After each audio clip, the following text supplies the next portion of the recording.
Emotions are running high, ladies and gents. After a long, fun 100-hour run of my first playthrough of Fallout New Vegas, I just can't help but keep saying wow. This game was my first introduction to RPGs and more specifically the Fallout series, and holy shit, what an intro. This video isn't going to be an Act-Man type hour-long in-depth video because I just simply don't have time for that right now in my life, but who knows?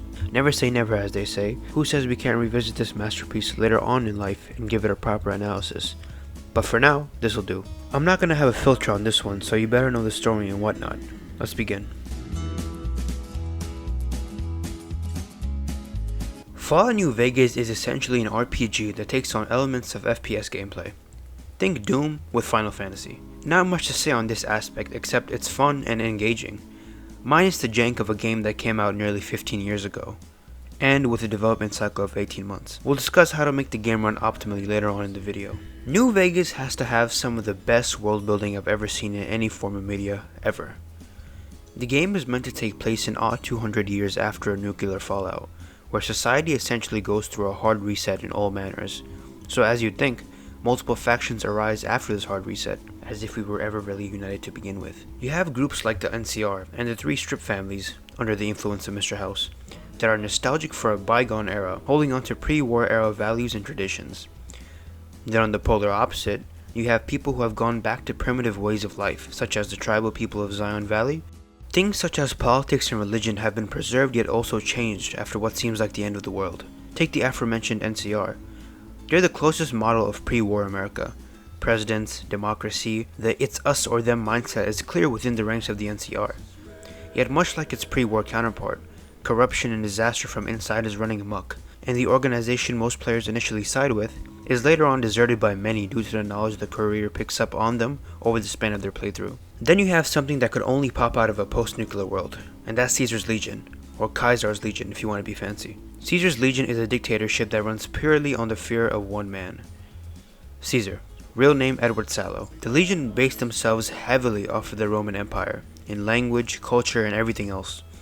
Pre-war religion, such as the Mormonism of the Mormons in Fallout New Vegas, much like everything else pre-war, is salvaged to the best of their ability, and although some things have changed, they work with what they have. On the other side, you have the tribals of the North Passage, who have gone off and made their own unique faith, much like the followers of the ghoul Jason Bright, a faith that is unique and makes sense to them in their specific situation. Speaking of world building and religion, I love small details like the Sorrows worshipping the Survivalist, a man that survived the nukes, and revering him, his wife, and child, almost as a sort of trinity similar to the Father, Mary, and Jesus in some denominations of Christianity. In fact, they consider the caves in which he had once lived as taboo, and even have marked them with handprints to show that they are dangerous, when in reality, you come to realize that the caves are rigged with traps and explosives set by the Survivalist because he was being hunted down by the survivors of Vault 22, which is another can of lore worms that just ties everything together beautifully. As the name implies, the game takes place in the land of Vegas, more broadly the Mojave Desert, which is a piece of land that's sort of sandwiched between the four states of Cali, Nevada, Utah, and Arizona. Hence the western spin on all aspects of life. Ranchers, Mormon characters like Joshua Graham, Daniel, and the New Canaanites in general, hell, even old-timey country tunes. I was born in the 21st century, and I swear to God, never did I think I would legitimately enjoy old-style 50s and 60s music. But I do now, goddammit. Seriously, who would have thought the music of our grandparents would have been so catchy? Big Iron, Going Under, and I'm Moving Out are all bangers that legitimately do wonders to immerse you into feeling like a true wanderer drifting throughout the desert. Besides that, you can tell this game was made by individuals that A, knew what they were doing, and B, loved doing it. The voice acting is phenomenal in each and every character. Hell, even the little brat characters have serviceable delivery. I mean, look at this cast. Danny Trejo, Matthew Perry, Ron Perlman, to name a few. Honestly, it's so good, and they all do a wonderful job at really stepping into their respective characters, that I couldn't even tell that it was them doing all these voices.